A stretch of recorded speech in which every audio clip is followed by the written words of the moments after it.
Dressed. There we go. That's better.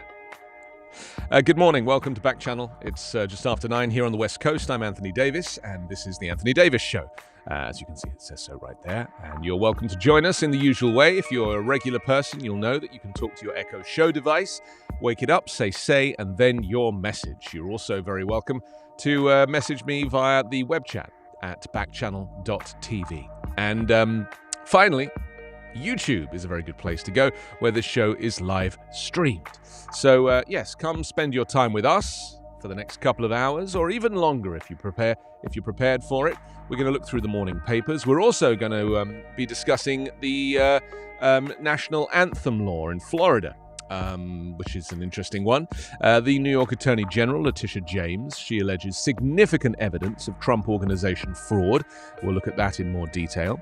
An oath keeper returns to the Capitol the morning after the Capitol riots to probe the defense line. Prosecutors say we'll be discussing this revelation as well. And taking a look at the fabulous life of Andre Leon Talley, the fashion original who passed away at the age of 73.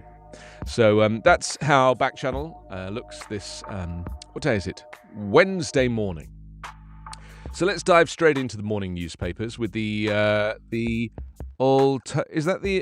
Altoona Mirror? I can't even see, their font is so crazy. You can't even see those are noughts. Well, they're not noughts, they're O's. The Altoona Mirror. They've chosen, what was that font called? We used to use that with Letraset in decades ago. It was called Calgary, I seem to remember. What a font that was. Okay, the headline probation officer wants out of lawsuit. Family of inmate sues after she dies of pneumonia hours after being jailed. Wow, that's quite a story, isn't it? A Clearfield County probation officer has asked a federal judge to dismiss him from civil rights lawsuit brought on behalf of an inmate who died in 2019. Okay, and AASD reviews district needs. State of district meeting highlights budget concerns. Faculty upgrade. Is there any good stories here? The unvaccinated now 75% of admissions, right? Yeah. I was chatting to somebody this morning, and they told me that they think they've got COVID, and it's actually the second person I know that thinks they might have got COVID from going to a climbing wall. A climbing wall. COVID, COVID, COVID, COVID, COVID. Oh, COVID. So that's, yeah. Over the last month, as the Omicron variant has raged across the state, unvaccinated individuals have accounted for 58% of the state's COVID-19 cases and 75% of the hospitalizations in which COVID was the primary cause of admission. Only 25% of Pennsylvania adults are not fully vaccinated, according to the CDC. The Department of Health reported that 137,000 of the 329,000 COVID-19 cases were cases involving people who'd been vaccinated, amounting to 42% of the cases during that period. They don't even know how to make that story interesting. What a shame. This newspaper, the Altoona Mirror, I mean, do they want to sell any copies? And the NTSB chief statistic misleads, with higher traffic fatalities spiking higher. The nation's top safety investigator says a widely cited government statistic that 94% of serious crashes are solely due to driver error is misleading, and that the transportation department should stop using it. Well, that's kind of interesting. She said she's surprised that the wording remains on the department's website, even as the Biden administration pledges to embark on a broader strategy to stave off crashes through better road design, auto safety features, and other measures. I still don't quite understand. I'm not really understanding much of what this newspaper is presenting to us. I wonder why. I mean, maybe they're just not really into it. You know, maybe they're just like, we're probably going to close, so we might as well just not bother. Funny. Okay, let's move on, because moving on is always a good sign. The Tribune review this time for this Wednesday morning, January 19. Voting rights debate begins. That's more like it. Yes, the Senate began debate on voting rights legislation on Tuesday for the first time this Congress, inching toward putting every member of the chamber on the record about where they stand on the issue. But the legislation is almost certain to die, perhaps as early as Wednesday. It's just so tragic, isn't it? So tragic. The bills Democrats want to pass, the John R. Lewis Voting Rights Advancement Act and the Freedom to Vote Act, will fall short of receiving the 60-vote threshold needed to end the debate, and Democrats lack the unanimous support required in their caucus to change the rules to lower that supermajority requirement. Senate Democrats are under no illusion that we face difficult odds, they say, especially when virtually every Senate Republican, is staunchly against legislation protecting the right to vote, said Chuck Schumer. Yeah, but you see, they're not addressing the elephant in the room, and that is that it's this legislation they're opposed to, because this legislation goes so far and so wide, it's too much for the Republicans. The Republicans will only ever agree to the tiniest little amendment. But because the Democrats have left it so long, they've had to pile everything into these two bills. And it just feels and seems like a lot, even for me. I don't see how any country would go, yeah, okay, we're just going to do all this stuff. It's just not the way to politic. Slowly, slowly, that's the way you do it. Incremental change, that's the way you do it. Because trust me, if it's the other way around, and they are wanting to impose rules that make it harder to vote, or where your privacy is less protected, these things happen slowly, slowly. Drip, drip, drip of your freedoms disappearing. That's why we're in this situation. But to write everything in two massive bills, they'll never go for it. The bills are wrong. And no disrespect to the great John Lewis, but the bills are wrong. Firstly, it should be one bill. And secondly, it should be a bill that prevents, much of the change that has kind of gone on since the Republicans started meddling at a state level. Just a thought. Okay, let's move on. Animal shelter donations pour in to honor Betty White, who supported American Humane for over 70 years. Yes, animal shelters around the region were deluged with donations this week in honor of the legendary actress and animal lover Betty White. Rescuers reported receiving thousands of dollars directed their way as part of a challenge that started on social media to celebrate what would have been Betty White's 100th birthday on Monday. She died on December 31st. That's interesting. I was reading about the British citizen who died on the in the volcanic explosion on Tonga, and she was rescuing two dogs. That's why she died, because she ran a shelter, and her husband held onto a tree, and she went to rescue two of the dogs. Her husband was quoted as saying, "The uglier the dog, the more she loved it." Crazy.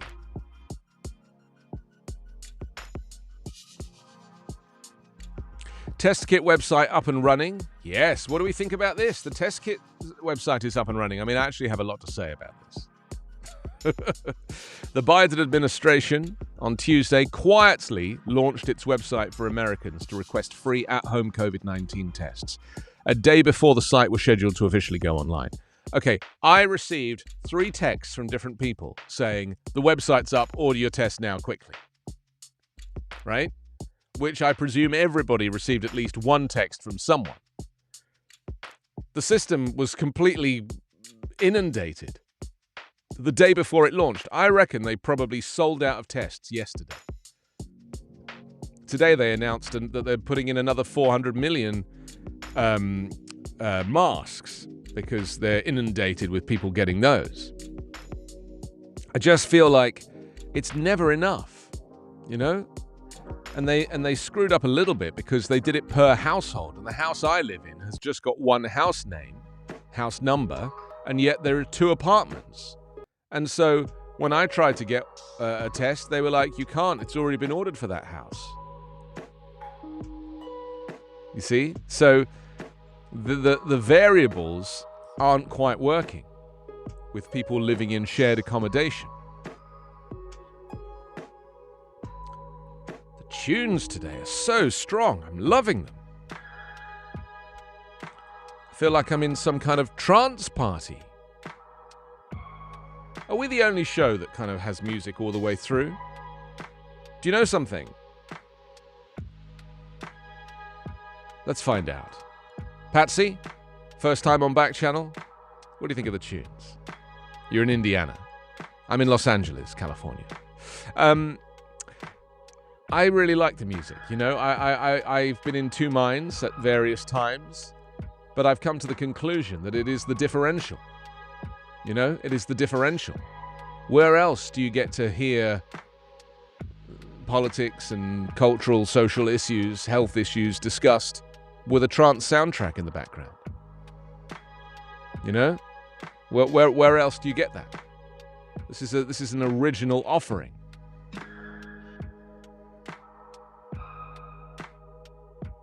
COVID, COVID, COVID, COVID, COVID, COVID. So Patsy, welcome. If you want to message me anytime, just be my guest. You know. Tree of Life suspect wants trial elsewhere. This is accused synagogue gunman Robert Bowers and his attorneys want his trial moved out of Western Pennsylvania, alleging years of publicity have left him with no chance of a fair trial. Yet this is not the gunman from the other day in Texas. This is another synagogue gunman. Isn't that crazy that we're like, oh, which synagogue gunman?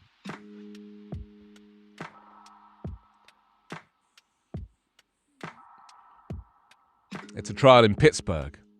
Attorneys claim the 2018 shooting was perceived as an attack on the center of Jewish life in Pittsburgh, after which came an outpouring of support for Squirrel Hill that is ongoing and highly visible. Okay, let's move to the Times from Eureka, California now. Eureka, the Times Standard.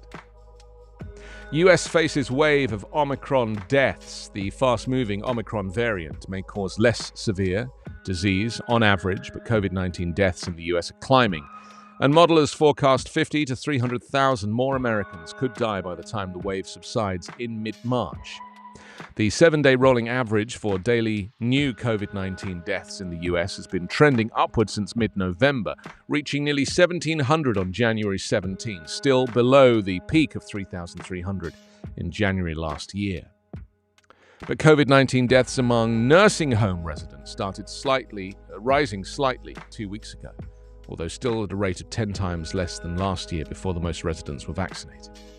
I mean, the problem is people are getting fatigued now. And there is an increasing number of people who are starting to think, I'm just tired of this. And here's a new theory of mine, that some people who are sick of restrictions and requirements and this and that will move to Republican states. So people will literally up sticks and go to Florida because they know that they won't have to wear a mask there, because they're just tired of it.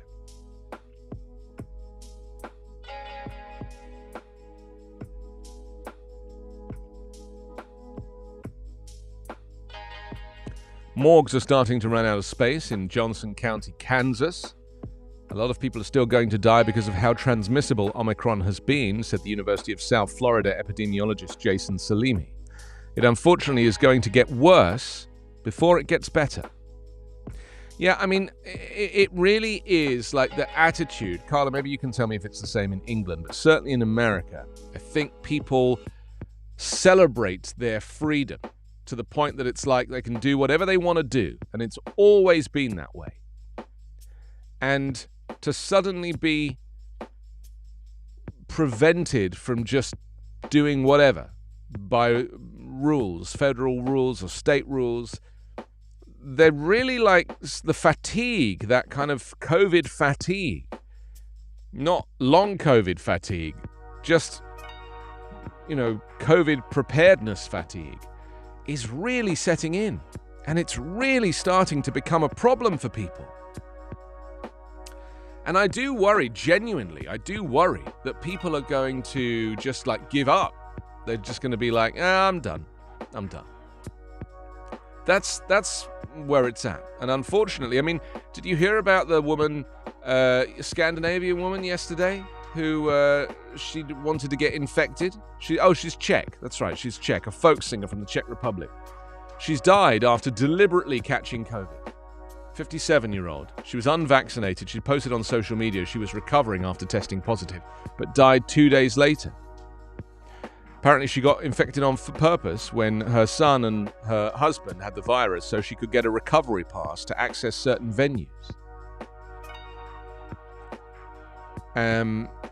There's a record number of cases in the Czech Republic at the moment. She should have isolated for a week. But she didn't. She refused. And this is the problem. This goes back to that host on Fox News who claimed that he didn't wash his hands because he couldn't see germs. You need to trust the government that the advice you're being given is accurate. Bless you. It really isn't.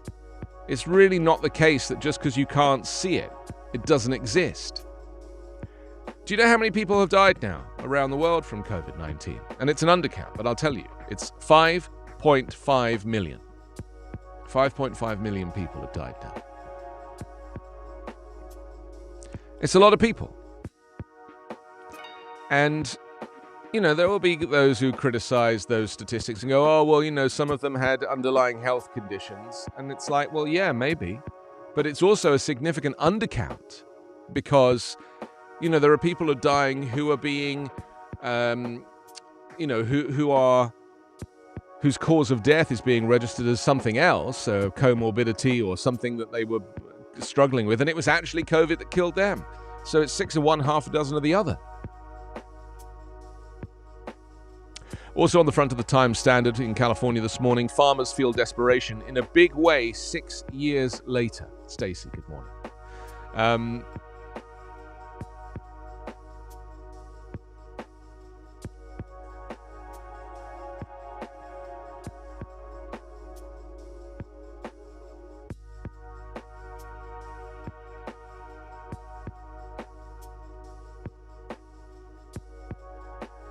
More than 200 cannabis industry representatives and concerned citizens amassed at the Humboldt County Courthouse on Tuesday, calling for the immediate suspension of Measure S, the county's cannabis cultivation tax, in an effort to save struggling cannabis farmers amid a market collapse. They said, "We're asking our community to give us a lifeline by suspending Measure S. Specifically, we're asking for the tax payment from October 2021 to be forgiven." This is very interesting, isn't it? That rallying to suspend the county's cannabis cultivation tax as the payment deadline for Measure S nears. I do love the fact that here in California, cannabis has just become so much a part of the economy now. And yet where I'm from in England, it's still a Class B drug that is going to get you, fined. And if you've got more than a personal amount on you, then you could potentially face a, court hearing and a prison sentence. It's like, it's so crazy. I'm high most of the time. And it's kind of very liberating to be able to say that because I'm living in a territory where it's completely legal. And it's becoming increasingly legal in America. It's now been legalized in Canada, I think. Mexico, they don't really care. Just like, yeah, whatever. So I really feel like, I actually tweeted at the beginning of the pandemic to my British followers. I said, now would be a really good time to legalize cannabis in the UK. Oh, Carla, there's a very good story out apparently today. My mum told me that cannabis users are not getting COVID as much. COVID is you are protected from COVID in a certain way if you're a cannabis user.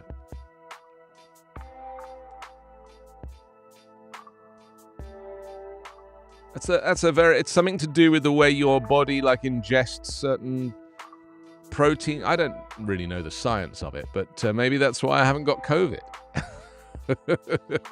I'm successfully managed to evade it so far. Both my kids are sick at the moment, both tested negative, but so I'm feeling a little bit rough because they've been coughing all over me, but, it's very interesting, isn't it? Farmers feel desperation in a big way 6 years later. I've already read that one. Sorry, I'm so high. It's very hard to know. I'm not really high. Airlines ground some 5G. Now, this is a very interesting story. AT&T and Verizon will delay launching a new wireless service near key airports after the nation's largest airline said the service could interfere with aircraft technology and cause massive flight disruptions. The decision from the telecommunications companies arrived on Tuesday as the Biden administration tried to broker a settlement between the telecoms company and the airline in a rollout of a new 5G service scheduled for today. I mean, here's the thing. The Federal Aviation Administration and the airlines here in the United States have had 2 years to work on this. That they've had knowledge of the system that it was going to use, this kind of high-frequency 5G. They've known about it for at least 2 years, and they've had plenty of time to kind of formulate a plan. But of course, the first year of that, under the Trump administration, the FAA was just all over the place. Do you remember? With the 737 MAX aircraft that they didn't ground and they should have grounded. I mean, there's been a whole bunch of things happen. And so it's been left too late. Now, every other country has managed to do it, partly because they're not using the same 5G super high frequency that America is. So the answer is not to have any of these masts within 2 miles of a working airport that has got an automated landing system and navigation aids. That's the answer, but nobody's prepared to make a decision. Airlines want the new service to be banned within 2 miles of airport runways. AT&T said it would delay turning on new cell towers around runways at some airports. I mean, the UK has said it's not a problem. The UK is just going ahead with this and saying it's not a problem, but I think that the 5G that they're using is slightly different to the 5G here. I don't even know why we need 5G. I did a speed test this morning on my cell phone with 4 bars of cellular, and I got 46 megabits a second up and down. Up and down on 4G, not even on 5G. That's faster than that upload is twice as fast as I get at home on my broadband. So mobile internet is the future. Of course it is, I get it, but the speed is already plenty, and that's what I was getting at on 4 bars in the middle of nowhere. My point is that, we are and can fundamentally, we can survive currently without 5G. I mean, do you know the difference between 4G and 5G, though? It's significant. 4G tops out at whatever, I don't know, a 80, 90 megabits per second. But 5G tops out at a gigabit. It's 1,000 megabits a second. It's 10 times faster. Do we need it, though? I mean, I don't wait for websites to load. They just load. I'm not waiting for anything. I mean, the advantage of 5G, I guess, is that we won't need infrastructure anymore. We won't need to dig up roads. And potentially everybody's home broadband, instead of being delivered via a cable, could be delivered over the air. It's going to be faster. Very interesting.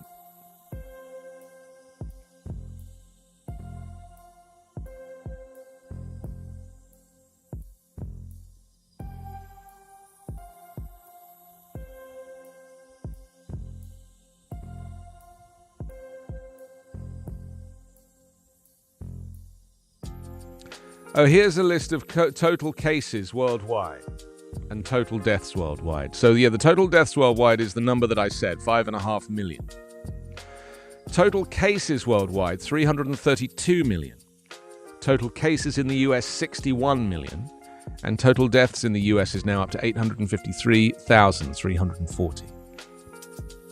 That's the count by Johns Hopkins University. I mean, this is, maybe for some people, that's not enough. It's not enough cases and deaths to make it worth losing their lifestyle. That's my greatest concern. It's just not enough for some people. They're like, well, there's 362 million people in America and there's only been 67 million cases. So, I mean, that's not like, why are we shutting down half the country? I mean, it's a genuine concern. I'm not poo-pooing it. I recognize that it is an issue, but I just think that America is quite unique in terms of how people react to federal guidelines. Just based on the scale of the country. If you're living in a middle of nowhere, somewhere in middle America, surrounded by fields, and you're being told that you've got to isolate for 5 days, it just doesn't make any sense, right? So I guess that's the thing. Whereas in London, where most of my family are, the restrictions were so tight. Because, like New York, everyone's living on top of each other.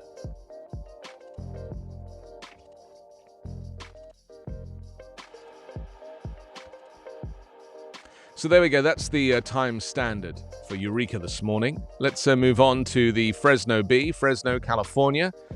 Fresno County foster children still in temporary housing is the headline. Yes, the children who are the hardest to house are still months from being placed in a new facility, much later than originally projected, county staffers said on Tuesday. The abhorrent conditions that some children under the county's care face came to light in October, and then County Chief Administrative Officer Jean Rousseau said the kids would be moved by Thanksgiving to a new building in Clovis, where county employees were also relocating. Instead, the children will remain in the temporary location until likely the end of April because the construction issues prolonged by a lack of material held up in the supply chain. Oh, that's interesting. That's why they can't build new homes. Crazy, isn't it? A body of missing woman found in aqueduct, says sheriff. Oof, that is not a nice story while you're eating your breakfast. I can only apologize. That really is. That's like the stuff of a horror movie.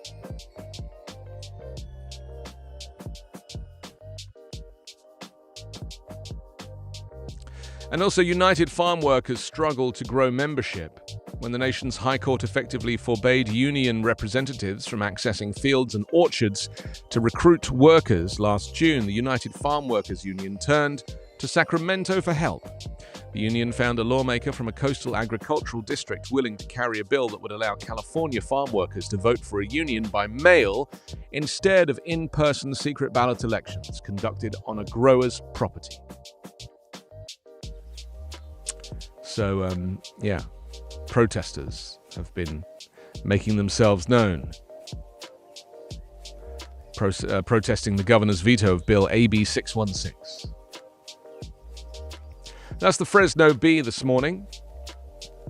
Isaac has joined us. Hello, Isaac. Stacey's having macaroni and cheese, brownies and cookies. Oh, Stacey, your diet. Oh, she's having chicken nuggets as well. I mean, how are you still alive with this diet? Where's the fruit smoothies? Where's the salad? I'm not judging. I eat a fair enough of chicken nuggets myself. Do you know, before I went vegan, I counted that I must have eaten nearly 9,000 cheeseburgers. I have photographs of all of them. I photographed every one of them. If I go on my phone and in the photos section search the word burger, I get over 9,000 pictures. I mean, there's a few duplicates in there, understandably. Some were so delicious looking that I photographed it from multiple angles. But I used to collect photographs of the burgers. And now I'm a vegan and doesn't eat a burger anymore. What a mess. Okay, next up on the list, let's go to the Durango Herald in Durano, Colorado. Is it the Durano Herald? Oh, it's the Durango Herald. They lead with a photograph of a kid, a 14-year-old in high school, wearing his mask, and the headline, "Masks Here to Stay. Durango school officials say public health mandate would help." Yeah, it's all here to stay. I mean, again, there's this desperation to go back to like a pre-pandemic normal, and it's just not going to happen. And I love my mask. I'm like the mask guy. I did a Zoom call yesterday with my daughter's school. And the head teacher was obviously Zooming from his office or from home, and he was unmasked. I have never seen or met this head teacher, this principal, without a mask on. I've never seen his chin, I've never seen his mouth, I've never seen his nose, and he looked completely different to how I had imagined him.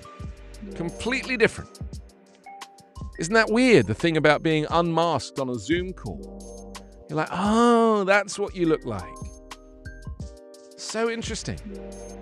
Such a different face to the one I was expecting.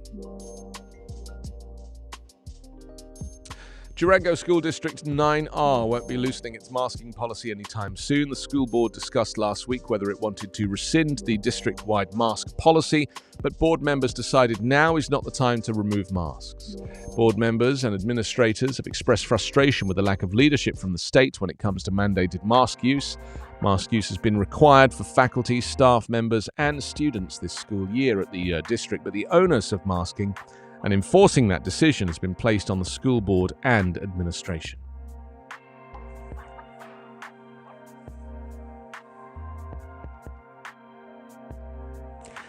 This is Southwest Colorado. I mean, this concept of masks preventing learning, the human person is able to adjust. We can adjust. So it's a bit like, would you learn less because you're wearing a baseball cap? Would you learn less because you kept your coat on? Yeah, maybe. Maybe you'd be a bit warm, or maybe the coat would be a bit annoying, or wouldn't help you. You wouldn't be able to get your arm on the table to use your pen so easily. I mean, you might be a bit restricted. But a mask is... I just cannot see this argument for saying that it is in some way devaluing the ability to learn. I think that's a very convenient argument, I mean, do you think a mask inhibits a surgeon's ability to perform surgery? Do you think a surgeon would be a better surgeon if they weren't wearing a surgical mask? Because this is exactly the same argument, isn't it? Do you think your dentist would do a better job of your teeth if they weren't wearing a mask? If they were just like breathing into your face? Do you think it impedes their ability to do their job? Or have they adjusted because those are the tools of the trade? And that's my point. We are a very malleable race. I mean, I could easily do this show with a mask on. I mean, there wouldn't be much point, but I mean, it's possible. You might enjoy it less, or possibly more. Also on the front of the Durango Herald this morning, ranchers argue wolf hazing rule isn't solution to predation. Some ranchers say Colorado Parks and Wildlife new wolf hazing rules will not mitigate the impacts that wolves will have on ranching. The CPW Commission, which sets regulations for state park and wildlife programs, unanimously approved emergency regulations allowing livestock owners to haze gray wolves. But without an option for lethal action, ranchers think wolves will still impact their operation. I mean, this is such a wonderfully rural story, the kind that a city boy like me would never understand. According to the regulations, ranchers and their agents can use a number of techniques to haze grey wolves and protect their livestock and guard animals. Ranchers can now use rubber buckshot, rubber bullets, beanbag rounds, guard animals, ATVs and noisemakers, among other devices, to prevent or limit injury to their animals. The commission was already set to vote on the regulations to be implemented in March, but after wolves killed a cow in Jackson County, the commission moved up the timeline and approved the emergency regulations. I mean, I do like a wolf, I'll be honest. I'm kind of a fan of the wolves. I know they get a bad rep, got a bit of a bad name in the business, but I like a wolf. They've made some good movies. Dances with Wolves, Teen Wolf. I mean, An American Werewolf in London. I mean, these are all good films. I think it would be unfair to give the wolves a bit of a bad rep. Which one? Airwolf? That was a series, wasn't it? That was a TV show, Airwolf. That's not a film. That's a very low quality wolf, that is. That's like that's not your cinema going wolf. Airwolf was about a military helicopter, wasn't it? I mean, can you imagine people these days sparing the time to watch a show like that?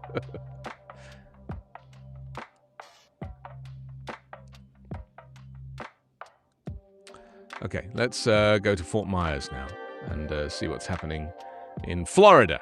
Because as you know, we love Florida. What's the name of that place that you and I are going to retire to, Carla? The Villages. Yes, The Villages. Has its own newspaper. This is a species that has never been documented by photograph in Collier County, so it was significant. Yes, flamingo found in southwest Florida. Republican flamingos. That's what it is. It's those pesky Republican flamingos. Experts absolutely floored. Hope it's the start of a trend that leads to birds again to call Florida Bay and Everglades National Park their home. Just like we'll be calling the Villages our home. It says Keith Laconan has heard the accounts before that someone saw an American flamingo in southwest Florida when they'd actually seen a roseate spoonbill. So when a report came in, he asked for photos before getting excited. I saw pictures of it, and then I went out with 2 staff on Tuesday afternoon, he said. He's the director of Rookery Bay National Estuarine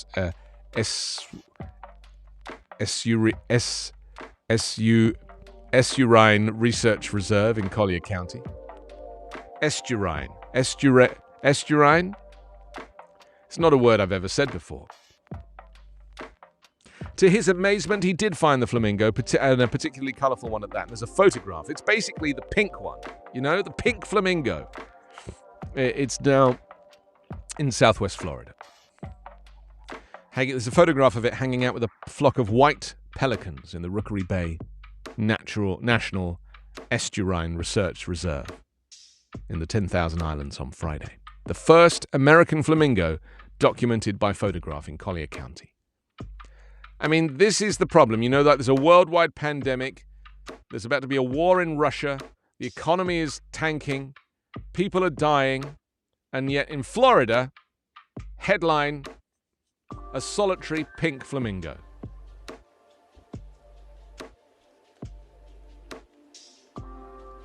No, I'm very happy about this. Tornado damage details emerge, numbers increasing as investigators prepare to survey Lee devastation. A team of investigators from the Federal Emergency Management Agency and Small Business Administration were due to arrive on Tuesday in Lee County for a detailed formal inspection of the damage caused by Sunday's tornado. The assessment, which will also involve Lee County government, is expected to begin Wednesday morning, officials said. There is tremendous damage. It's isolated in an area near McGregor. 3 mobile home parks got the brunt of the damage. Lee County estimates the tornado caused $7.1 million in damage to residential property and $1.2 million to commercial sites.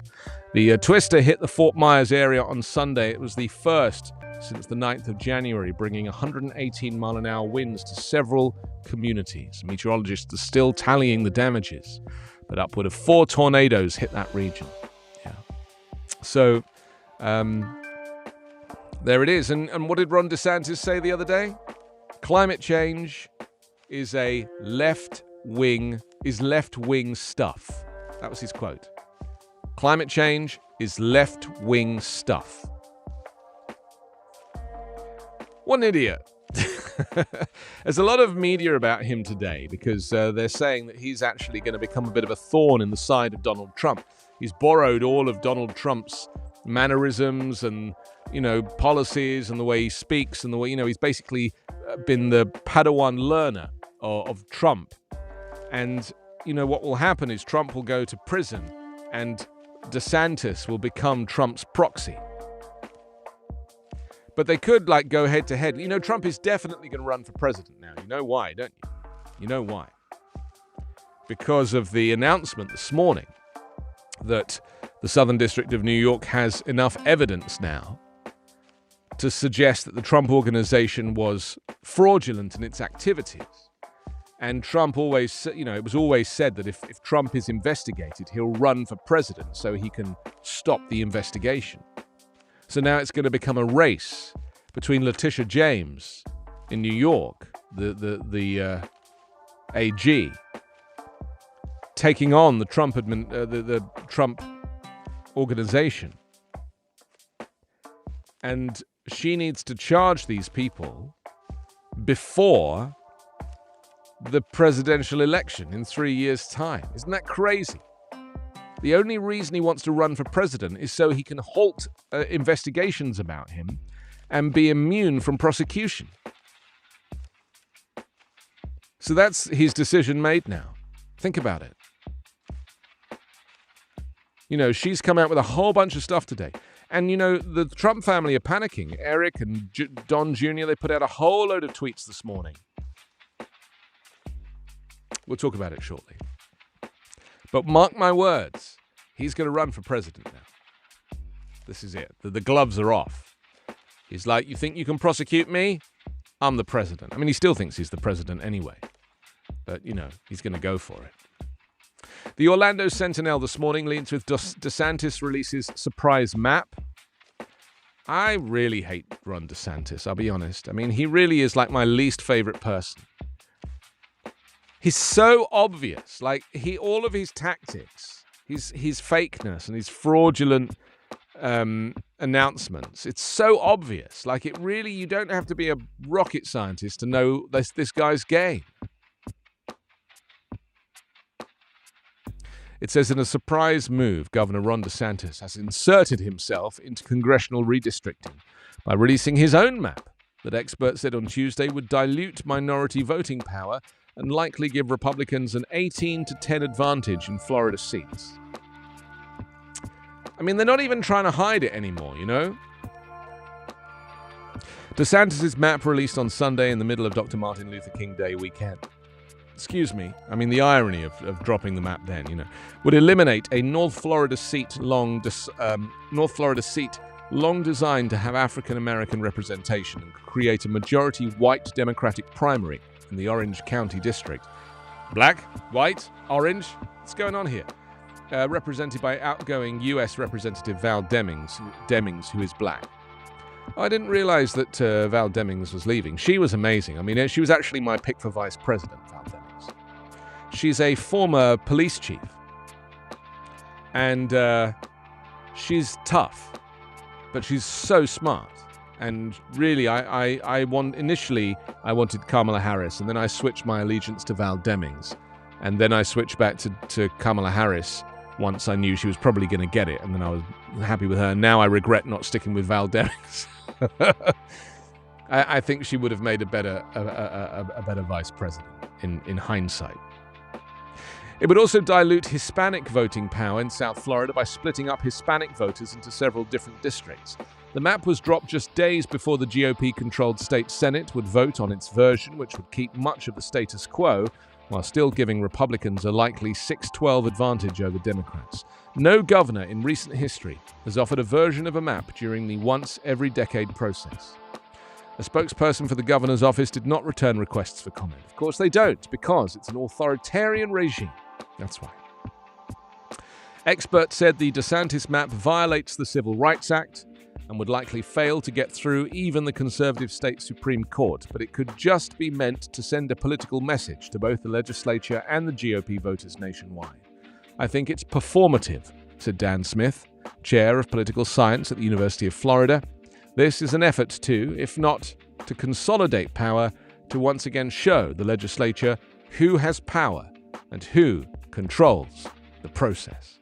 You see, I'm telling you, DeSantis has got a whole plan to take him to the White House. And, he doesn't care anymore about Trump. He has used Donald Trump as a stepping stone. He got his endorsement. He basically was a whipping boy. He then started to take on his characteristics. He then started to play him at his own games. And now DeSantis is like, Trump's out, I'm in. DeSantis is not a good person. I mean, a lot of these candidates, you have to ask yourself, who wants to do these roles, and the people that want to do it for the right reasons, they're a very certain type of person. And DeSantis is not that. To him, it's about power, and it's about propaganda, and it's about winning, but it's not about constituents or the people or what people need or making things fairer or caring for everybody. He, like his superiors, is a white supremacist. And it's been documented in so many different ways. I mean, you know who my least favorite one is at the moment, who's probably going to be indicted for the January 6th insurrection, is Paul Gosar. Are you aware of who he is? Paul Gosar? We have spoken about him on the program before. Talk about a slippery, slimy snake of a character. He's a congressman. He is, I don't know if he's been subpoenaed yet, but I think he either has been or he's about to. He's an interesting piece of work as well. He was the guy who put out that animated video of one of Ilhan Omar, or one of them, being attacked. Do you remember? This was a couple of months ago. Yeah, Paul Gosar. Interesting. I just don't understand how these people get into these positions of authority. Okay, is there anything else happening here? Protecting children online. The Florida Attorney General Ashley Moody speaking in front of the Osceola County Sheriff Marcos Lopez. Oh, hello, Paul has joined us. Hope it's not Paul Gosar. Oh, he's in Ireland. Hello, Paul. And Lookman as well. Hello, Lookman, who is in... Doesn't say. Stacey said I didn't have blue Kool-Aid today. Is that a metaphor? Am I the one drinking the blue Kool-Aid, or am I serving it? Paul, yes, I was asking. We were just discussing Paul Gosar, who is a congressman, and I was asking if if it happened to be you, happened to be him, because I was just saying his name, but I don't think you are. In fact, I'm almost certain that you're not, because you're in Ireland. Oh, Stacey says it's a drink I had this morning. You see, some could argue that I'm just like serving blue Kool-Aid on this show. And it turns out that are drinking it.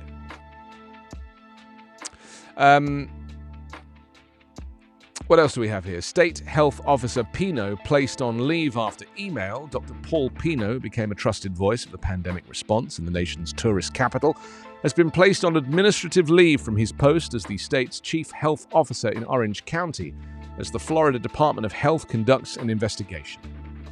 Sources who spoke to the Orlando Sentinel on condition of anonymity because they were not authorized to discuss Pino's status said he was placed on administrative leave after a health department employee complained about an email sent on the 4th of January to agency staff about employee vaccination rates.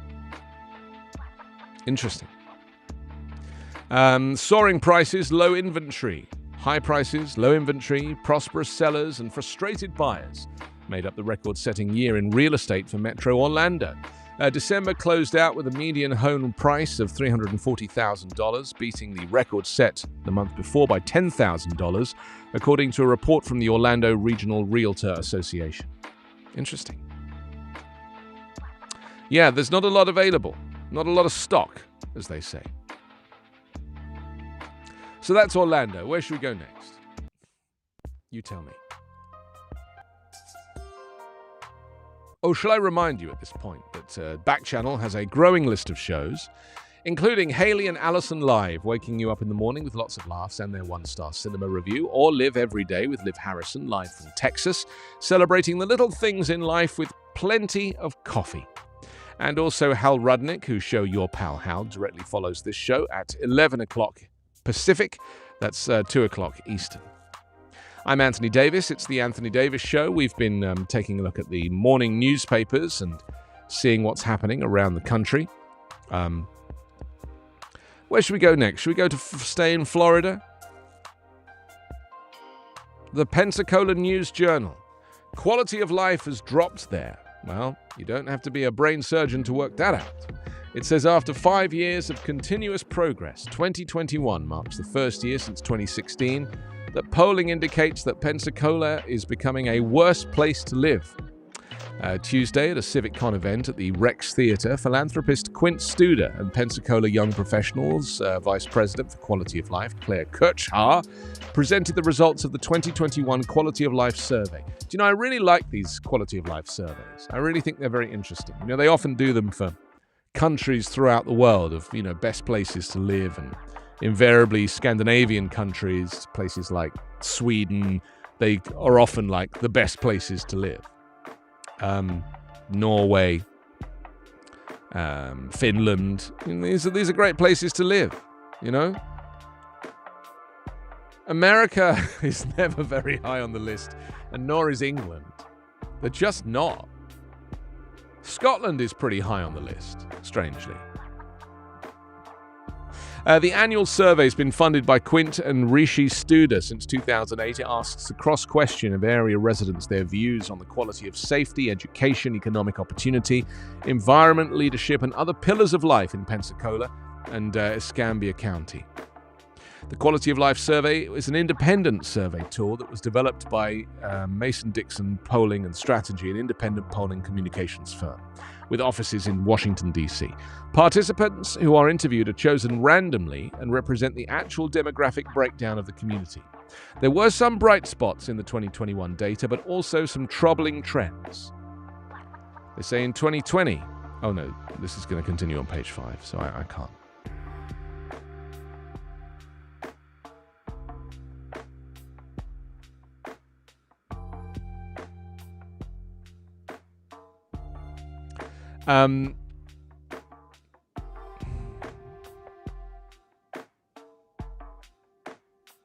Where is the link?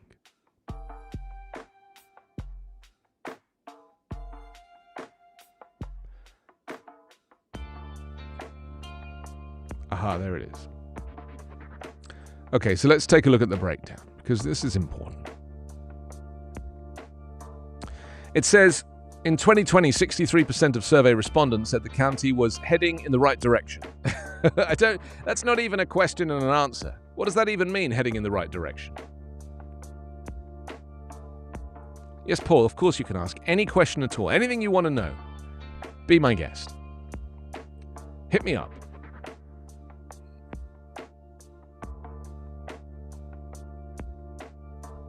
I'm waiting.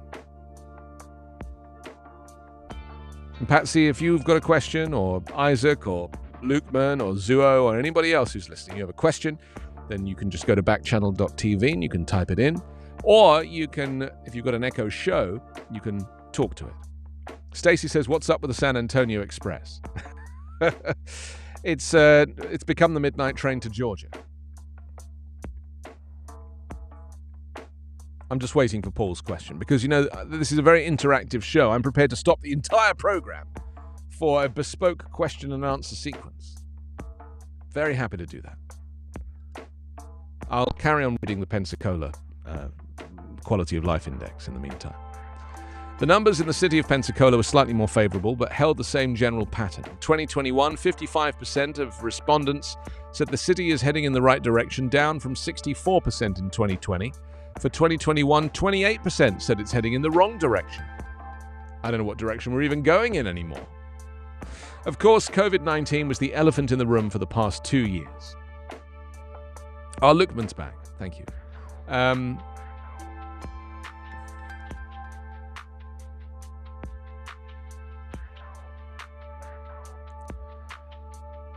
Paul's asking me if his wife is wanting something more than what I thought with my job. I'm a rapper named Skill Killer, also an actor.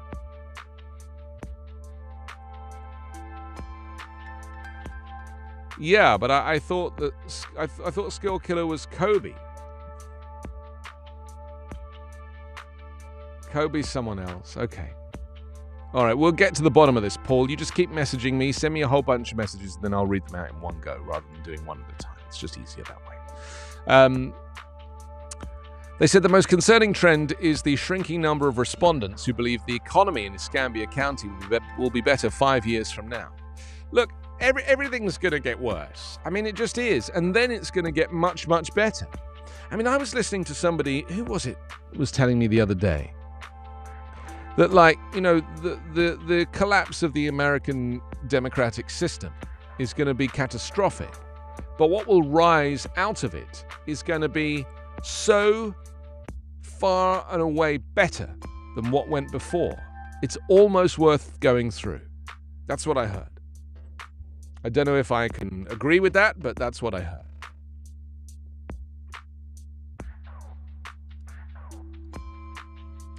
And we'll do the US news update in a couple of minutes as well, if that's okay. All right, let's. So I think we're kind of done with the quality of life index. I mean, I'll be honest. If it were me, I wouldn't necessarily want to live in Pensacola. I mean, quality of life might have dropped, but you know, where was it at in the first place? Does the sun shine there? That's all that really matters. Jay's Bakery and Cafe reaches 75 years with original recipes on the front of the Pensacola News Journal. Lawmakers tie national anthem to sports money. Florida lawmakers move towards Tuesday with a plan that will connect playing the national anthem at sports events to state and local dollars. It's so weird. We're going to talk about the national anthem in just a little while. And interesting, I mean, this photograph of these king cakes at Jay's Bakery. Oh my goodness, making me so hungry. They look delicious. Maybe I'll take myself to a really good bakery today and get some really good treats. Do you ever do that? Do you ever think, you know something? I want a really talented baker to deliver me a croissant today. Or a croissant, as they say here in America. No one knows what I mean when I say croissant.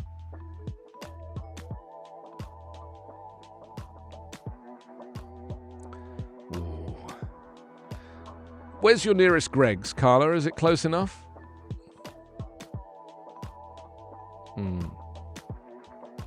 Yeah, Greg's is one of those. Greg's is basically a bakery in England that now has become. It's basically feeding the entire nation.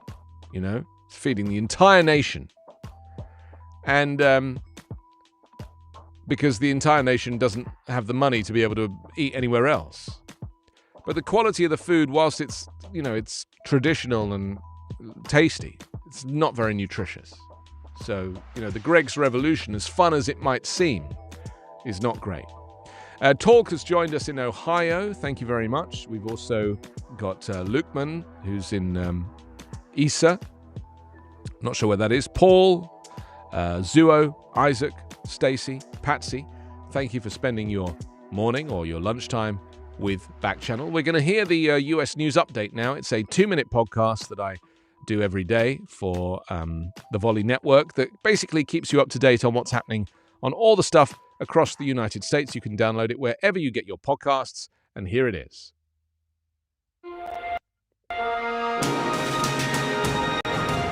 It's Wednesday, January 19.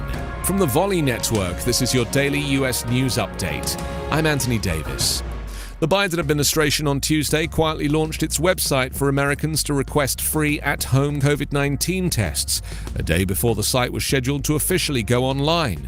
The website, covidtests.gov, now includes a link for Americans to access an order form run by the U.S. Postal Service. People can order 4 at-home tests per residential address to be delivered by the Postal Service. It marks the latest step by President Joe Biden to address criticism of low inventory and long lines for testing during a nationwide surge in COVID-19 cases due to the Omicron variant. White House Press Secretary Jen Psaki said the website was in beta testing and operating at a limited capacity ahead of its official launch. The website will officially launch by mid-morning today. There were isolated reports on Tuesday of issues relating to the website's address verification tool, erroneously enforcing the 4 per household cap on apartment buildings and other multi-unit dwellings. A spokesman for the Postal Service said in a statement that the error was occurring in a small percentage of orders. At points on Tuesday, more than 750,000 people were accessing the website at the same time, according to government tracking data. Biden announced last month the US would purchase 500 million at-home tests to launch the program, and on Thursday the president announced he was doubling the order to 1 billion tests. Meanwhile, COVID-19 deaths in the US are climbing, and modelers forecast 50 to 300,000 more Americans could die by the time the wave subsides in mid-March. Your daily US news update is part of the Volley Network. To hear my live daily morning show, ask your Amazon Echo device to open Backchannel. There it is. That's the US News Update, which you can download wherever you get your podcasts if you want to take it with you on the move. It's a free daily show. I'm Anthony Davis. Welcome to Backchannel, and it's the 19th of January 2022, and we're going to continue taking a look at your messages, but also we're going to discuss the national anthem law in Florida, the tone-deaf idea, says an opinion piece in the Gainesville Sun that was originally published in the Sarasota Herald Tribune. They say there's plenty of debate over how athletes should respond when the national anthem is played before contests. A heated and polarizing dialogue that began in 2016 when former NFL quarterback Colin Kaepernick began kneeling during the Star-Spangled Banner and rose in intensity through 2020 when countless athletes adopted the gesture following numerous police-related killings involving Black Americans. Well, that said, has there ever been a genuine, sustained hue and cry over whether the national anthem should be played at all during sporting events? So let's look at this together. It's very interesting. Maybe you yourself have a view on this. Maybe you believe that the national anthem should not be played, and it's as patriotism gives way to nationalism. There is an increasing argument to say that the anthem has been embraced by the far right, and that's another reason why people who are certainly people of color are choosing to kneel during these types of events.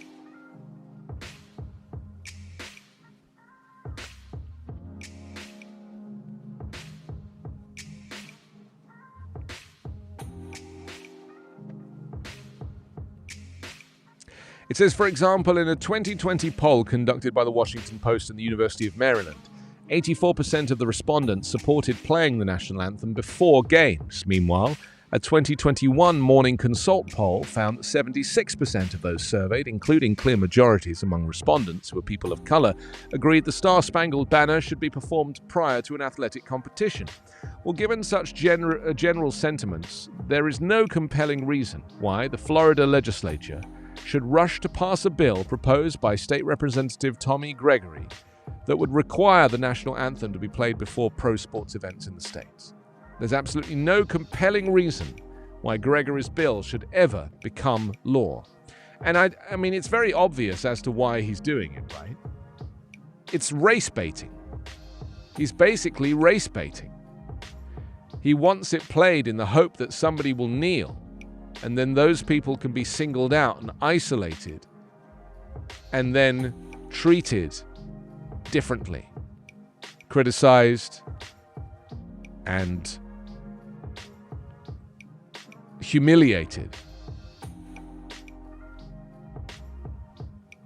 At a time when Floridians are increasingly besieged by leaders who seem obsessed with micromanaging every aspect of their lives as citizens, from expressing the right to assemble to simply navigating the always present specter of COVID, the last thing Florida needs is yet another needless decree designed to solve a problem that doesn't exist. In making the case for his anthem, or his anthem bill, Gregory noted the controversy that briefly surfaced last year when the Dallas Mavericks stopped playing the national anthem for a short period before its NBA games, a step that the team's owner, Mark Cuban, said was taken as a gesture of solidarity for the social justice work being done by numerous pro basketball players. And soon enough, however, the Mavericks' move drew an eventual reaction from Texas politicians who promptly passed a bill subtly titled that effectively makes it illegal for sports teams to forego playing the anthem. I mean, it's so interesting, isn't it? This is all flying in the face of freedom. All of this stuff flying in the face of what America stands for, and that is freedom and liberty. Gregory acknowledged that while no sports team in Florida has attempted to skip playing the national anthem or even contemplated doing so for that matter, it was critical for his Texas-style bill to become law to proactively ensure that it cannot ever happen in our state.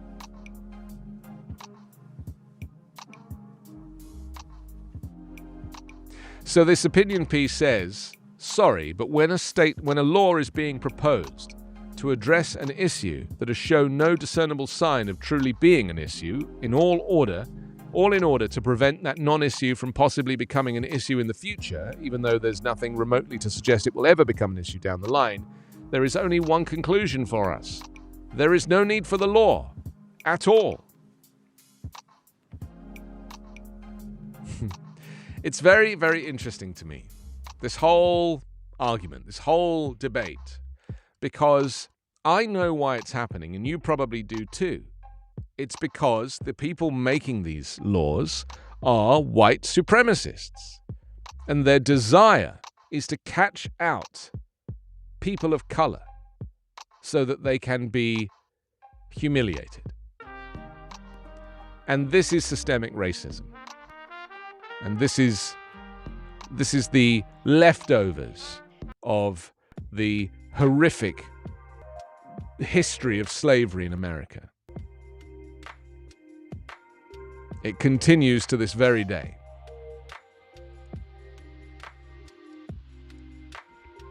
And if you don't have the intellect to make the connection between the two, that's fine. Just trust me. Because this is what they do. You know, they make it so woolly that it doesn't really make sense. Well, how has that got anything to do with racism? And it's like, well, this is why they do these types of things, is because they don't, on the surface, look like they are.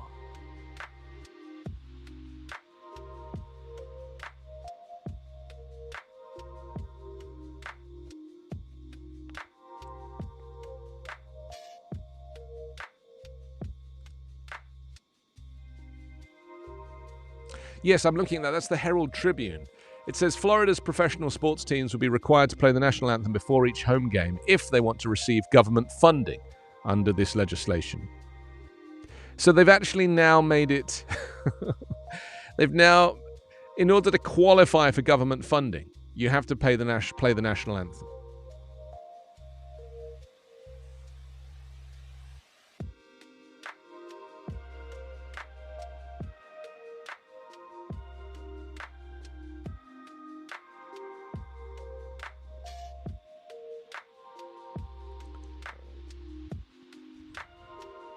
The anthem has been a focal point of racial justice protests at professional sporting events since 2016, when former San Francisco 49ers quarterback Colin Kaepernick took a knee while it played to protest the abuse of African Americans by police. Athletes have continued to protest during the anthem since then, but Cuban's move to stop playing the anthem is unusual. The Mavericks didn't play the anthem for 13 preseason and regular season games, and its absence initially went unnoticed. I mean, I just feel like we have to say out loud what the real reason behind these types of things are. You know, we we could look the other way, turn the other cheek, because this is the kind of politics by stealth that I was talking about earlier. This is what the Democrats should have done to address voting rights. Over a period of years, they should have tweaked voting rights legislation to prevent Republican legislatures from recertifying, decertifying, or ignoring the vote count. But instead, they've saved it all for 2 giant bills, so it's as transparent as possible, and that's why it won't wash. So, which one do you want to go for? You want to go for transparency, or you want to go for stealth-like policy, which is effectively encouraging more systemic racism?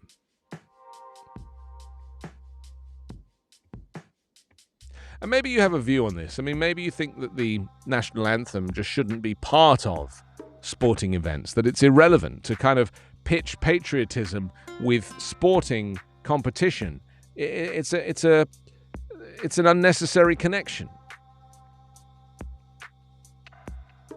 Stacey says it's not right that people should not be treated all the same. She said, I don't want to go to Florida. Florida looks really nice in your rearview mirror at about 60 miles an hour. Dylan has joined us. Hello, Dylan. Thank you for joining Backchannel. It's 12 minutes after 10 here on the West Coast, 12 minutes after 1 Eastern. Should we do the San Antonio Express news quickly before Stacey has to go? I'll just squeeze that in. It says the Airbnb co-founder is now a Spurs owner. What? Add a second out-of-town tech billionaire to the list of Spurs owners. On Tuesday, Spurs Sports and Entertainment announced that Airbnb co-founder and billionaire Joe Gebbia has joined the NBA's Team Investor Group and its newest strategy partner. Gebbia's investment comes 7 months after San Francisco-based global investment firm Sixth Street Partners brought a 20% stake in the Spurs organization alongside Dell, who acquired a 10% share. The investments are part of the Spurs organization's efforts to remake its ownership group, streamlining its business decision-making and bringing new capital... bringing in new capital. There we go. The organization is pairing the team's traditional base of mostly local investors, a structure auto dealership, and a stockbroker, and moving it from Dallas to San Antonio. Well, there we go. I mean, I don't know. This is all sports stuff. I don't really understand what any of it means, but it's nice to know that Airbnb is, in there. At least if you go see a game, there'll be somewhere nice to stay.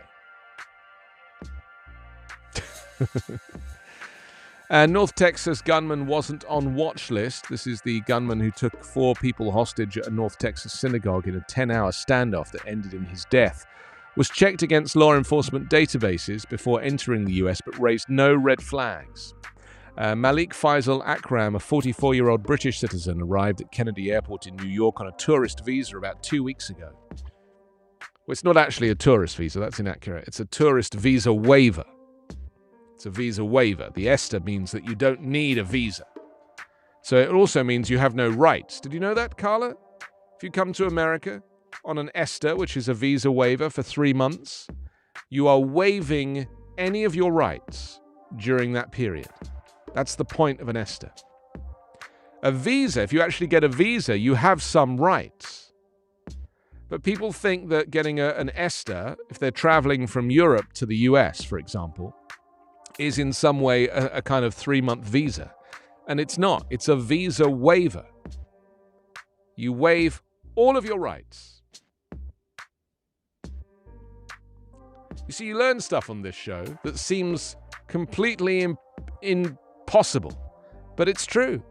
The ESTA is a visa waiver. So when they refer to it as a tourist visa, that's not entirely accurate. Because there is no such thing as a tourist visa. There's a tourist visa waiver.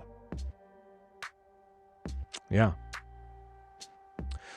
They say he spent time in Dallas area homeless shelters before the attack on Saturday in the Fort Worth suburb of Colleyville. Akram was not believed to be included in the terrorist screening database, a listing of known or suspected terrorists maintained by the FBI and shared with a variety of federal agencies. No, because he was just some geezer from England who decided to, was radicalized, decided to come to the US, take a bus to Texas and buy a gun on the street and then go cause havoc and become famous. And he probably knew he was going to lose his life. We still don't know if they shot him or whether he committed suicide. We'll find out in time. San Antonio's 160 homicides last year, a jump of 23%. Yes, the number of homicides in San Antonio shot up even as the overall number of violent crimes left a little more than 9% fell a little more than 9% during that time. San Antonio saw 160 homicides in 2021, compared with 130 the previous year. That's an increase from about 9 homicides to 11 per 100,000 people. I mean, it's just crazy. It's just crazy to me. But I come from a country with no guns. They've got like one gun in England and people share it.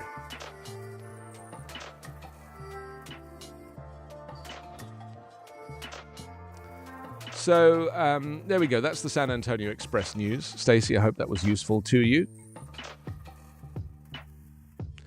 Let's move on with one of our subjects, shall we? Because we've talked a little bit about the bill that is this national anthem bill in Florida, the tone-deaf idea to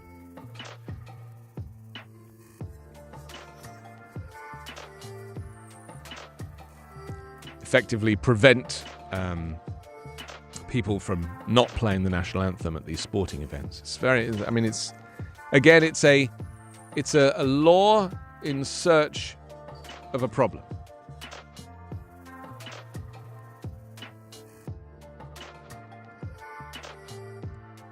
Let's move on to the Trump Organization, which it's now being said is used fraudulent and misleading asset valuations on multiple properties to obtain economic benefits. Said Letitia James, the New York Attorney General. She dropped this bombshell on Tuesday night, claiming her office has found significant evidence of fraud committed by the Trump Organization. Do you know, Carla, when this happened previously, they were being investigated previously, Donald Trump, Michael Cohen quotes Donald Trump as saying that if somebody needs to be arrested and charged and imprisoned from the Trump Organization, let it be Don Jr. He actually decided which of his kids would go to prison. And I quote, because Ivanka could never handle it. But Don Jr. is tough, so he'll be able to handle it. Can you imagine being a parent of 3 children like that? And just deciding which of them you would want to send to prison to take the flak for your company's criminal dealings.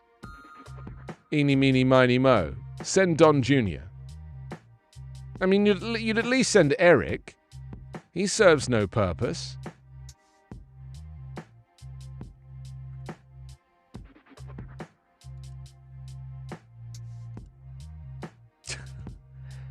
Michael Cohen said it. It's true. Oh, Tiffany. Yeah, he doesn't ever talk about his daughter Tiffany because she's a little overweight and he finds it offensive, even though he's obese himself. I mean, that family, I would like them to do a Simpsons-style cartoon of just that family. With Tiffany living in a separate apartment and Jared and Ivanka in the guest house and Don with Eric and...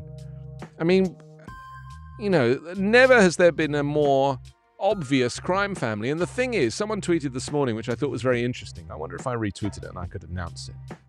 But it basically said that everybody in New York has known for years that the Trump Organization has been operating fraudulently. They knew he was one of the kind of big criminals of the US, of the New York area. Here we go, I found it. This is posted by Joe Lockhart, who's a political analyst. He says, Trump's crimes in New York are well known. He says Tim O'Brien wrote a book about it. The real scandal is why everyone, city, state, and federal authorities turned a blind eye. Not only did they let a criminal continue criming, they let him run for president, knowing he was a criminal. I mean, it's a very poignant suggestion, isn't it? That, like, how is it that in America there is this desire to celebrate the rich and overlook how they got rich or overlook their dealings? Because in America, money is associated with success. And that's not the case all over the world. And I think many Americans probably don't realize that in not every culture do you celebrate success by how wealthy you are, or how tall your building is, how shiny it is. You know, that's not how you measure success. I've always said that success should be measured in terms of your freedom. You know, how free are you? How much spare time do you have? How little stress do you have? That's a success. To be not having to work so much that you can barely, you know, keep your head on your shoulders, that you're like a headless chicken. I mean, that is not living a successful life. And you might be making money, but when are you ever going to get the chance to spend it?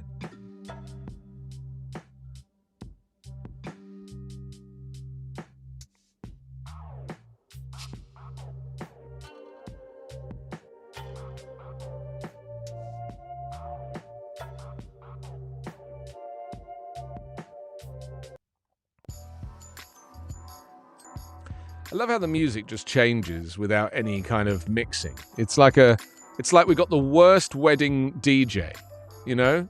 The worst wedding DJ who hasn't worked out that there's like a crossfade knob in the middle of his decks. And he just like lets one song end because he's eating some wedding cake in the corner, and then he's like, oh no! And then he goes over and has to start the next record, which isn't even queued up properly. That's just how it works.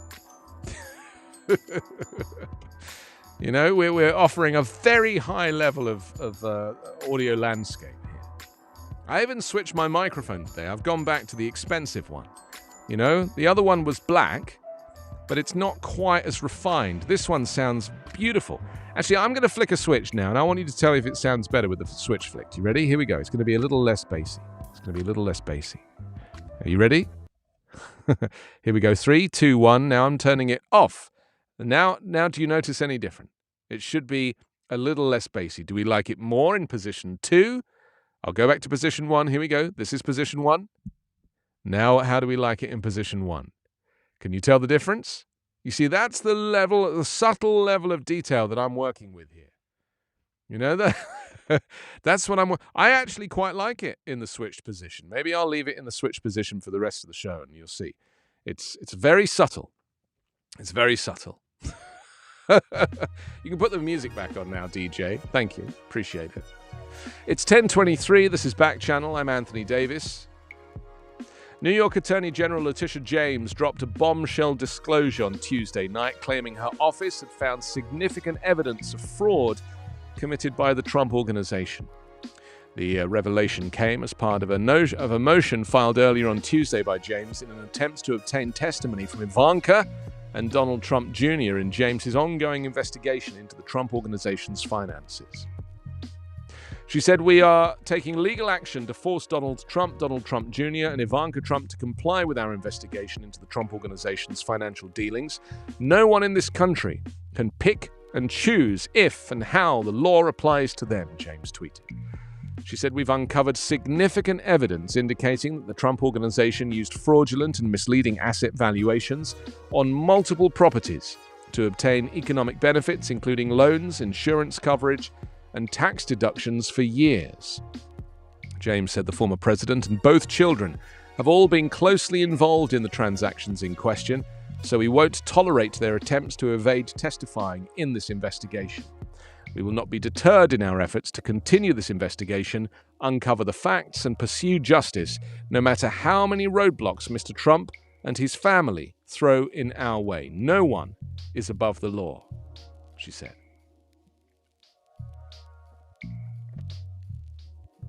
So, do you know what I find so interesting about this story is that the argument that the Trumps have kind of... Oh, Stacey has to go. Bye, Stacey. Thank you for hanging around so long. Is the argument that the Trump family have been putting forward, right? And that is that they are saying Letitia James is a Democrat, a failed politician, and that she has she's on a witch hunt. She's on a witch hunt that is designed to get them at whatever cost. And they're saying that all of the publicity, like all of the stuff they've said, or she has said about them,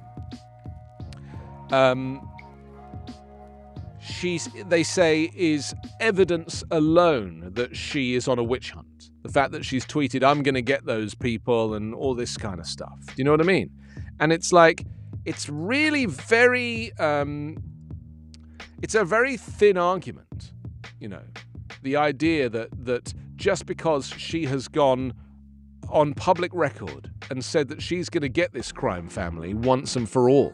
She has said it, and I personally don't think she should, but, you know, it's America, and it's all about publicity and drawing attention to things. It's a different way that we would do it in England, so I respect the fact that Letitia James has got her own very public way of doing this, and maybe she likes the camera, I don't know. But that doesn't change the fact that what Letitia James has done by announcing that she wants to get these people is not illegal. What she is saying is not illegal. But what they have done, allegedly, is illegal. And yet their entire case against her is that she kind of was determined to get them on anything. That she's a Democratic operative. And they're trying to make it political. And that's going to be their defense. And it's like, wow, you really think that's enough?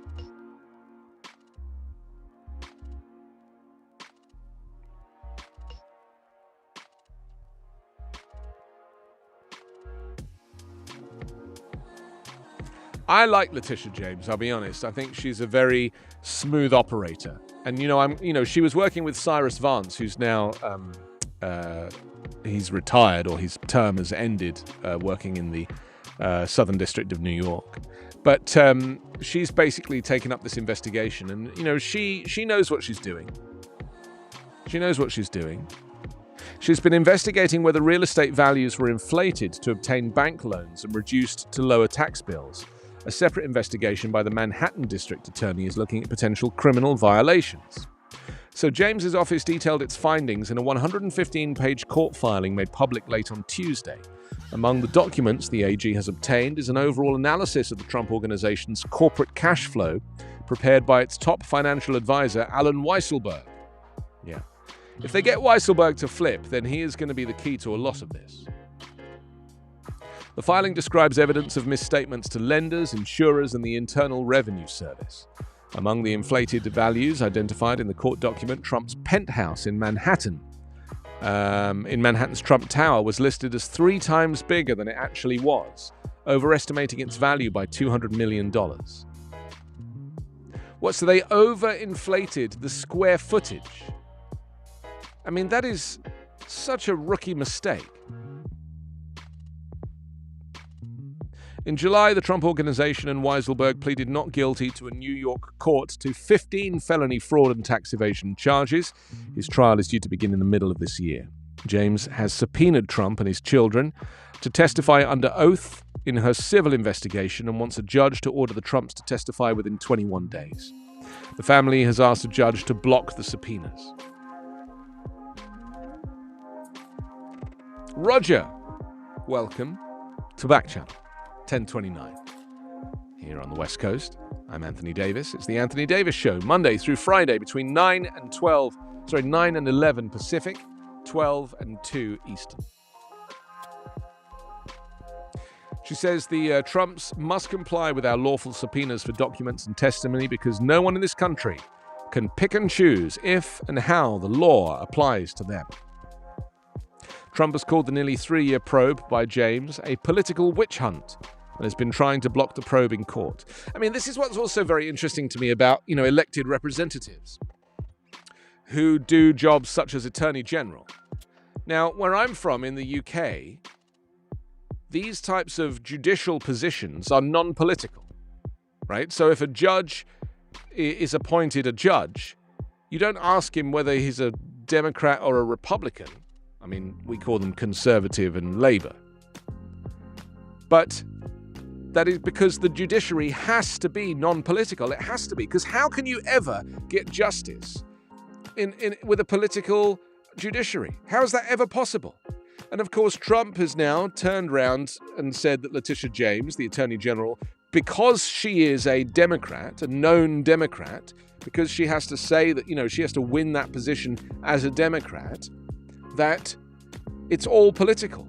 That this is, not about criminality. This is about her political views.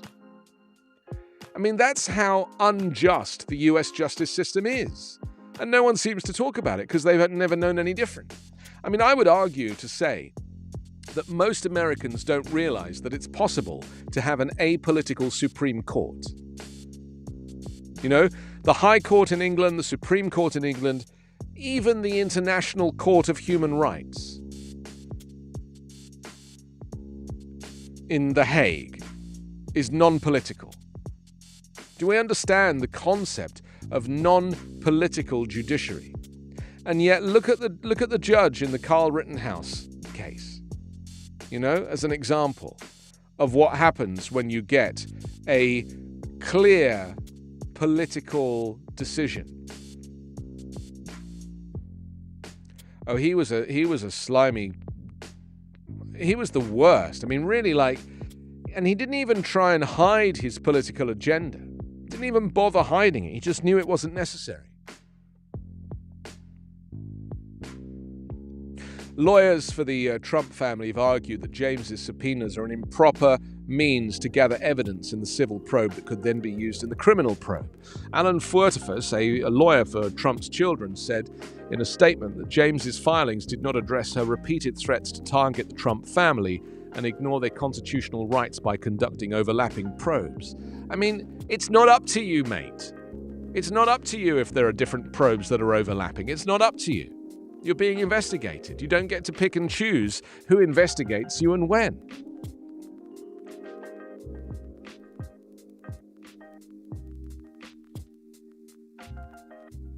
Eric Trump, another of Trump's adolescent sons, testified under oath in Letitia James's civil probe in October 2020, and according to her, invoked his constitutional right not to incriminate himself more than 500 times in 6 hours. So he basically pleaded the Fifth Amendment over 500 times, and yet claims that he is innocent, that there is no criminal activity. How can you claim that there is no criminal activity and invoke the Fifth Amendment over 500 times? Do you see what I mean? It's like, if you're innocent, answer the questions. You only invoke the Fifth Amendment if you're guilty.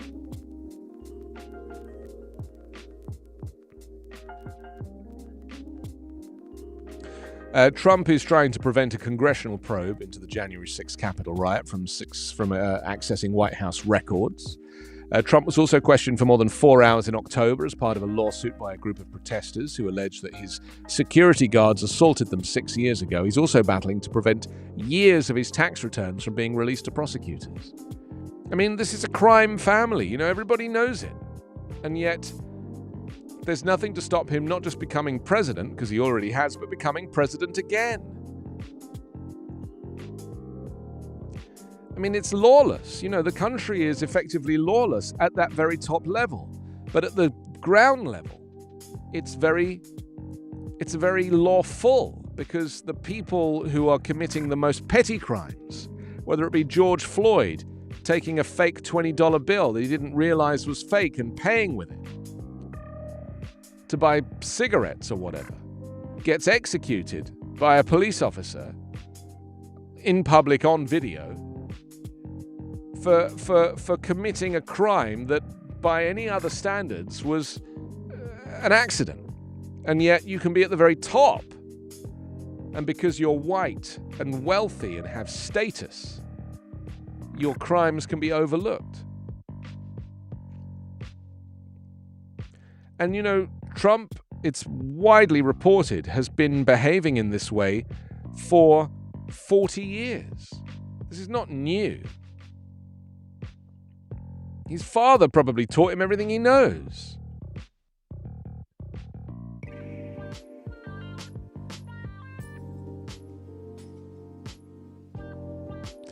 So I'm very interested in your views on this, as ever. Roger, maybe you have a view. Maybe Dylan or Talk wants to say something about this. Would you like to see Trump and his family taken away in handcuffs? I mean, my fear, and I've said, did I say this yesterday? I may have done.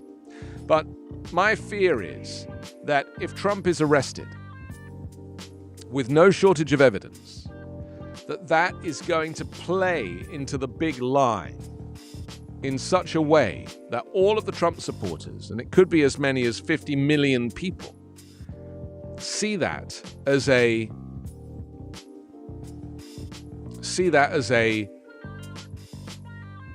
symbol and a call to arms to say that the state or the federal government is overstepping its jurisdiction by arresting a former president who claims that they won the election. And it's irrelevant what crimes he committed, because he is of such high status that people like him should not go to prison. And my fear is that the insurrection of January 6, 2021 was just a small rehearsal for the kind of warfare that we could see in every state if Trump is arrested, because they'll use this partisan card, and Letitia James will become, the enemy number one. This is the thing that really undermines the justice system in America, this political angle, that everything is political. You're either on this side or that side. And, the Republicans and the Trump supporters are convinced that they are the freedom fighters. They are the goodies. They're the people that are seeking to be, that are trying to maintain their liberty. And that they are right. They are fundamentally right about everything. And I can totally see that. I can totally see why they would think that. Because the cult of Trump is so powerful, so strong, and it has been drip-feeding misinformation for so many years that it has brainwashed an entire generation, 2 generations of people who fundamentally believe that they are right and Democrats are the enemy, that Democrats are communists, that Democrats want to take away your freedom, make your children wear a mask, inject you with a bioweapon. I mean, this is the thinking. And it's just all backward. And there's no sign of it subsiding. I mean, it's going to get worse. It's going to get worse.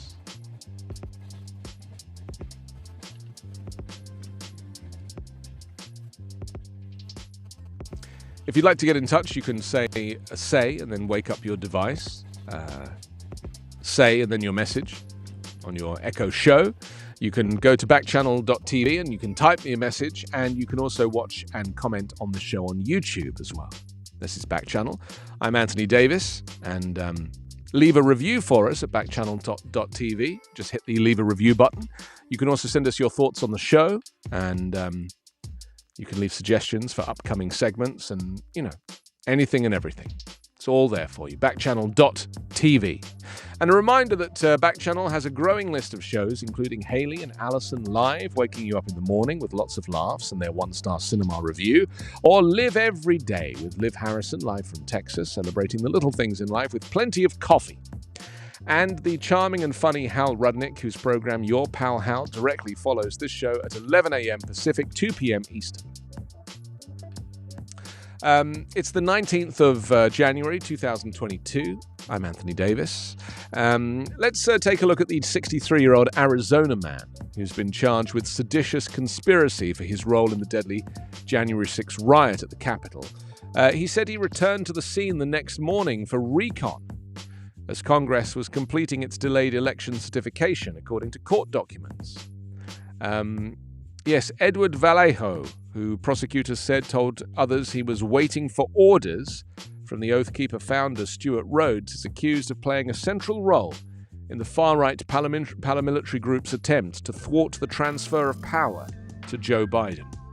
And in a court filing last night, calling for him to be detained ahead of trial, prosecutors say he continued to plot against the federal government even after the violence of January 6 ended.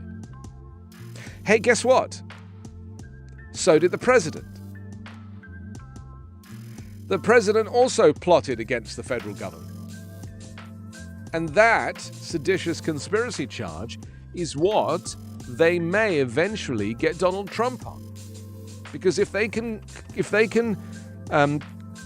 produce enough evidence, and of course there's so much now, to suggest that he allowed the insurrection to continue for 3 hours, it was 190 minutes or something like that. He allowed it to carry on for 3 hours, watching it on TV and enjoying it, the evidence suggests. And now that we know all of this additional evidence about these 6 fake state legislature vote counts that were thrown into the mix for Mike Pence to count, and we also know about, Roger Stone has talked about this. Peter Navarro has given the whole thing on television. Peter Navarro has literally, because he's mad, this is the former dentist who was the White House advisor. I mean, he's mad. He uses his hands like this when he talks. It's really fun.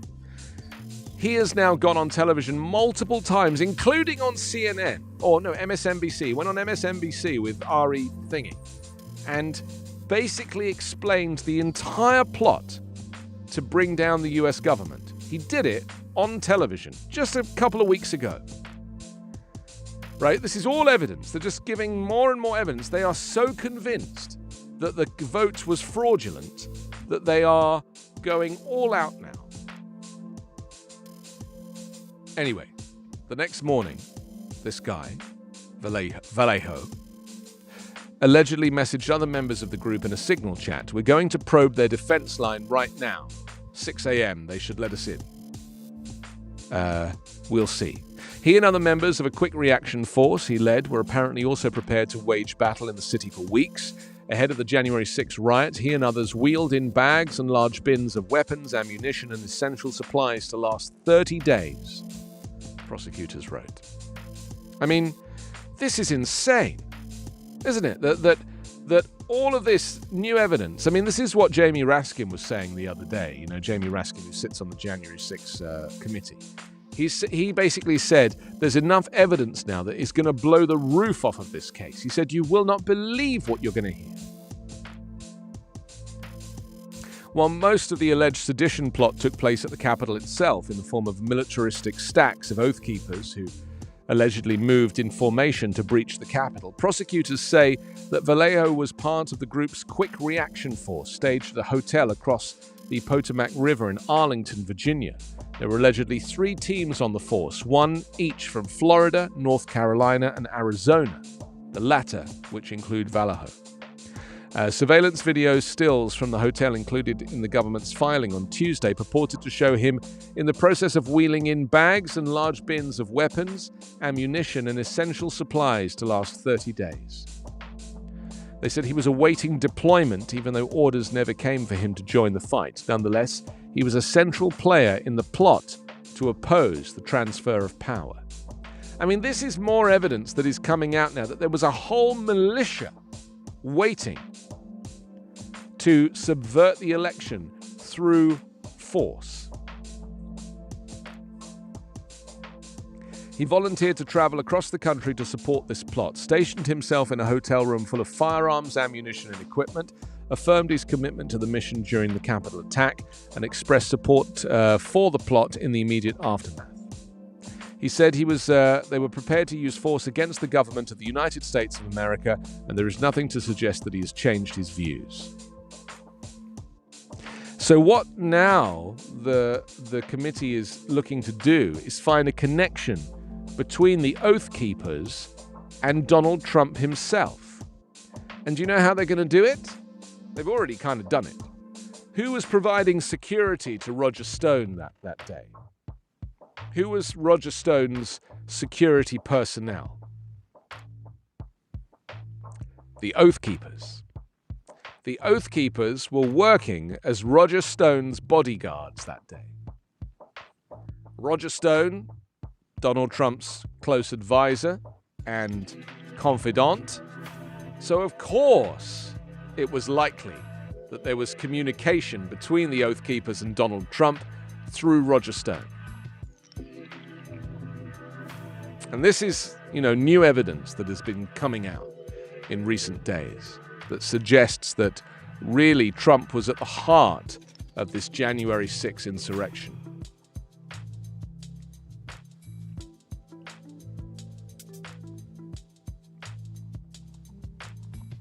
In a podcast interview on the morning of January 6, prosecutors alleged that Vallejo announced his intention to use violence to fix what he perceived as a broken electoral system. You know what I've been telling people, he said? I've been telling people for years I'm the guy that everybody said, no, Ed, you can't shoot them yet, it's too soon. No, Ed, you can't shoot them yet, it's too soon. Well, I've been telling them for about 5 or 6 months ago. Quit telling me. Yeah, well, you know who else has been saying that the election is fraudulent for the previous 5 or 6 months towards the election, don't you? The former president. And this is what it all goes back to. This is what all of the evidence is amounting to basically point at Donald Trump, who has gone on television every single day and said, the election is fixed, the election is fraud, you can't trust the election, the vote is rigged, and of course his followers, such as the Oath Keepers, such as the Proud Boys. All of these characters, incidentally, Oath Keepers and Proud Boys were shown on video at the event on the day, on January 6th, not in their usual outfits. They normally wear like certain outfits. They were just in their regular clothes with red caps. They decided that they wanted to mingle with the regular Trump supporters. All of this was planned.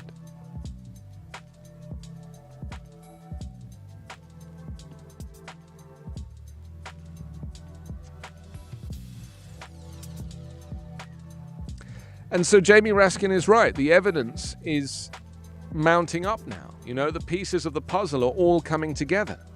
And fundamentally, Trump thinks that he's safe because the Supreme Court is packed with 3 of his own judges, conservative judges, who will just throw the case out.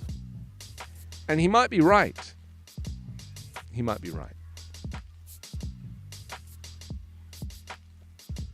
Should we spend the last few minutes of the show remembering Andre Leon Talley? I think we should. The true original and titan of fashion has died at the age of 73. His was a rich life in embracing fashion, confronting racism, plus a complex relationship with the Vogue editor Anna Wintour. So his death weighs heavy on the fashion world, which has lost a true trailblazer in every sense of the word. The influential journalist and former Vogue editor at large used his platform to pioneer change and promote diversity in an industry that has not been known for giving everyone a seat at the table. With a childlike joy around all things fashion, an exceptional knowledge of history, a knack for delivering deliciously good bon mots, he was a larger-than-life character like no other, it says. So, of course, Vogue have done a whole piece on it today. Of course they would. And the headline is, the fashion world pays tribute to Andre Leon Talley. They say, I'd like to see, or he says, I'd like to see something in me that's special, unique, and grounded in education and Southern America, Talley told Vogue upon the release of his fabulously flamboyant high-fashion biopic, The Gospel According to Andre, in 2018, as the tributes pour in from the designers, stylists, models, and editors whose careers Talley helped shape. There can be no doubt that he will be remembered for his originality. Moreover, Andre Leon Talley helped everyone to dream big. And so many tweets and Instagram posts. I mean, more Instagram, because the fashion business kind of exists more in the world of Instagram than it does in the world of Twitter. But is a photograph of him with Naomi Campbell and Edward Enninful on the in that photograph there. So, that's the story in vogue today about this guy. It's very interesting. You know, I know a fair amount about the fashion industry because my family are kind of, have been over the years a big part of it. And I've always found it quite interesting that fashion is in such a place that it really, and the beef I have with it, the problem I have with it, is the fact that you could eradicate it from the planet, could eradicate the entire fashion industry, and it wouldn't change anything. You know, it might stop a few regular people's retail jobs, but invariably, it really exists in its own bubble. And it's such a luxury. You know, fashion is such a luxury that I feel like when the world is struggling so much, I mean, I respect it from a creative perspective and from an artistry perspective and from an employment perspective. You know, it employs people, it gives people careers, and so I respect it from that side. But in terms of it being frivolous and the garnish on the face of humanity, I'd really say that, fashion is, you could easily just take it out and the world would just continue. We'd just have slightly less good clothes to wear. So many people like Marc Jacobs and, people I've never heard of, Ariane Phillips.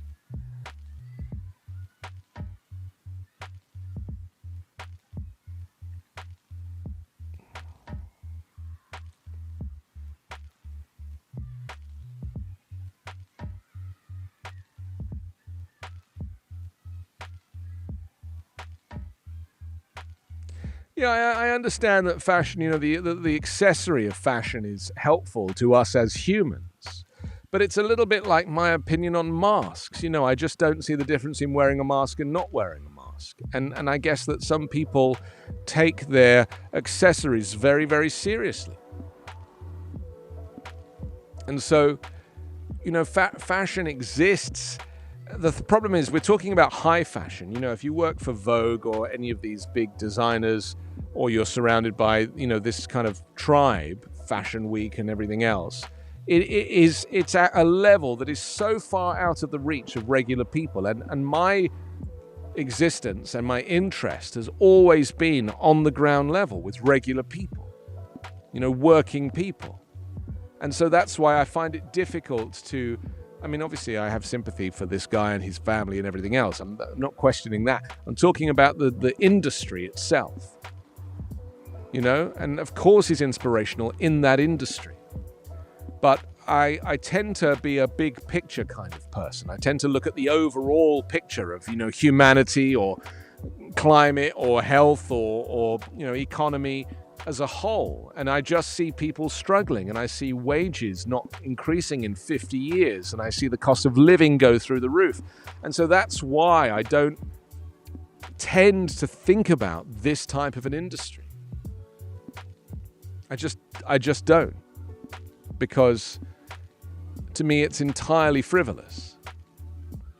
And of course there is crossover, because some of this stuff will end up on the high street and people on the high street will be employed and whatever else. But, in the upper echelons of society where these people exist, their world is very narrow. Their reach is very narrow.